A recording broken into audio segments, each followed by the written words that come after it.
in a previous district and now in this district, I started what is called the Student Superintendent Leadership Team. And I have that both at both of our middle schools and our high school. And I want to give you a little bit of context about Edina Public Schools. We are a K-12 district. We have 8,900 students. About 30% of our students identify as students of color or those with 2 or more races. About 70% identify as white students. And we are considered to be a more affluent district, and we know that we have the stratification of wealth within our city system and within our school district. And so I think that that's important to have that context. Also, our high school has 2,800 kids in it. And so it is really important to spend time with our kids to really know what's happening. And so last year for Student Superintendent Leadership Team, I brought the teams together. They're separate, one at each middle school, one at each high school, and Jaden is one of our high schoolers. And the teams, I worked with the principals. I told them the same thing as Wade. I said, you know what, I really need to make sure that we have multiple perspectives, that there is diverse perspective on our teams.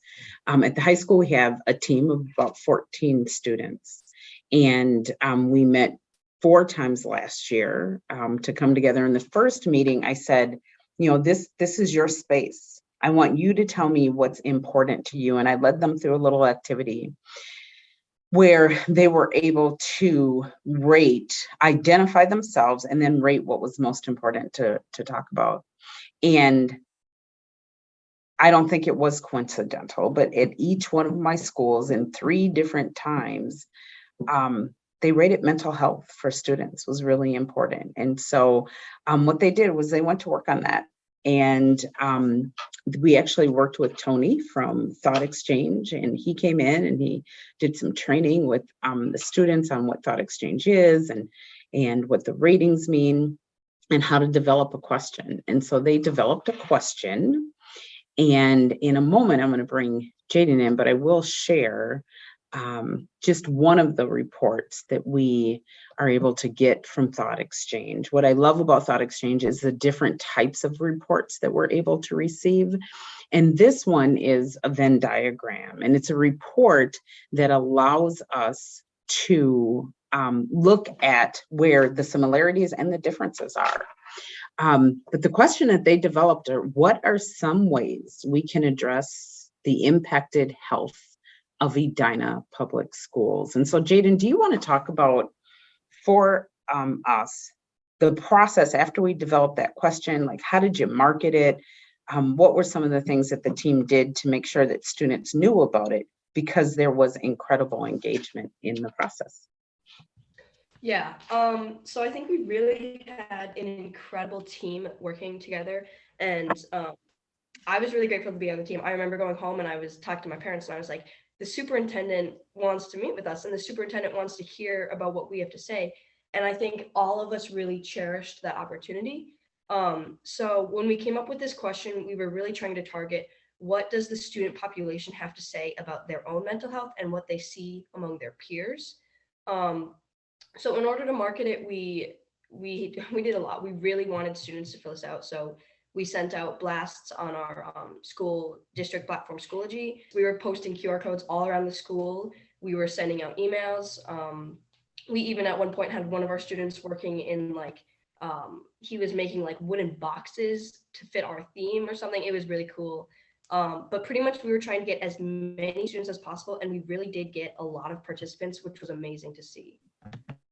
Yeah, so here you see our participation rate. And I said we're a school of 2,800 students. There were 780 different participants. And Dr. Carpenter, I'll leave it to you to explain the 30 ratings ratio later on. But I do know that in a ThoughtExchange, you want to have at least a 19 for it to be kind of generalizable and to be meaningful for the entire school community. And there was a 30 rating, which just shows you the work that the students did to actually engage their peers.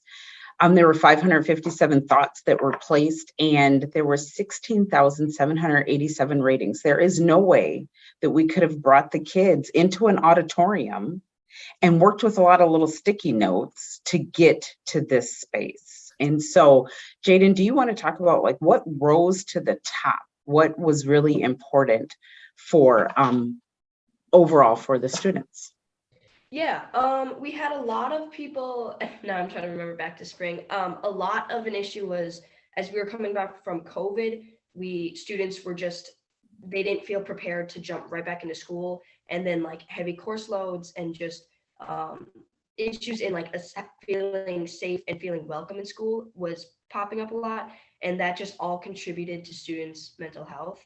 So it was like tests being stacked, a lot of homework, and then students not having the break or not being able to like just going from being at home and having all this time to work on stuff and like zooming into classes and not being in person, and then going into school and having a lot less time and having a lot more structure and less just fluidity in their classes, caused a lot of issues for some students, and it just overall caused a strain on mental health. So when we were looking at that, it was really frustrating because it was again this product of COVID where mental health issues were skyrocketing, and we didn't really know exactly what to do with all this feedback we were given because it was such a vast issue and it impacts every student so differently. We saw a lot of similarities where some students were experiencing anxiety over similar things, and this is where the Thought Exchange really let us see how many students are feeling this way, and oh, all these students agree with this thing that one student said, like that's clearly a more prevalent issue. So this was a really good tool to garner that information. Mm-hmm. So the next step was for them to work together to create a report that they would present to our school board. And they did that. They created a report. Several of the students were able to come and present to the school board. And Jaden, do you want to talk about what that experience was like presenting to the school board? Yeah, absolutely. So our presentation, I'm pulling it up now, but yeah, we went to the school board, we had this all laid out in a presentation, and we were like, here's the information we've got. Here's what students, we highlighted some of the more prevalent ones, and we were just talking to the board, and we were like, here's what students are saying. Here's the stats of how many students are saying this. Here's like how you know this is prevalent information. Here's how you know that this is an actual issue that needs to be addressed. And then we brought up like words that had been reused multiple times and popped up a lot. So things like grades, tests, homework, just stress, anxiety. Those were words that were like seen in like every single prompt that had been written out. And then we highlighted a few specific thoughts that were I don't want to say retweeted, but like upvoted. And those were like give curves on tests and things like that, where like it's very much an academic issue, but also other things such as like more breaks, just having a more welcoming environment. Very stressed when there were 4 or 5 tests or projects a week. I wish teachers would communicate with each other more because it seems unreasonable. And so we kept seeing all these themes it was very hard to see all these students saying they're struggling so much. And basically we pulled that information together, we presented it, and we were like, here's an issue that we need to address. We're students that worked really hard to garner this information. Here's what the student population is saying. And then we outlined a few next steps, and those were to schedule a presentation with the counselors and administrators of the school district and present that information to them so they could understand what students were thinking as well. And then a second next step was to actually also send a thought exchange up to teachers and see what's the mental health environment of teachers. Like, how are teachers feeling? Because they also face mental health issues. And we recognize that just as students are stressed, teachers also went through a pandemic and had to come back and make all these adjustments, and they're doing just as much work. And so we wanted to see how teachers felt and get their perspective. And then we wanted to bring those two things together and see what common goals that we could work for. yeah, so we presented all that to the school board, and it was really cool to be. I'm a junior, and I was a sophomore last spring when we presented, and it was kind of, I was just in awe that like I'm a sophomore and my voice is being heard, and like the voices of all these students are coming together, and the school board is going to hear what we have to say, and it's going to make a difference. So that was a really cool experience. Yeah, so they presented to the school board, and I'll tell you, they had left a significant impact on the school board, to the point where student mental health and wellness, really focusing on the whole student, is part of our strategic plan. And this year, the school board has set goals, their board goals around that, because they really want to make certain that the students' mental health and wellness is well taken care of. And just to give you a little bit of time context, they presented to the school board late in the school year. And so those next steps are starting to come to fruition now. And so, for generations in education, we definitely took surveys, we got student voice, but our next step, the next generation of educational leadership, is to take that voice and to certainly use it authentically to make a difference for the students. And so that is where we're at right now. It's not just that we're asking their feedback, it is taking that feedback and making changes so that we can help to support our students. They are our end users, and certainly mental health of our staff is incredibly important. And so we've elevated that this year for goals as well, because we know when you have healthy students, it's a healthy environment. When you have healthy teachers, it's a healthy environment.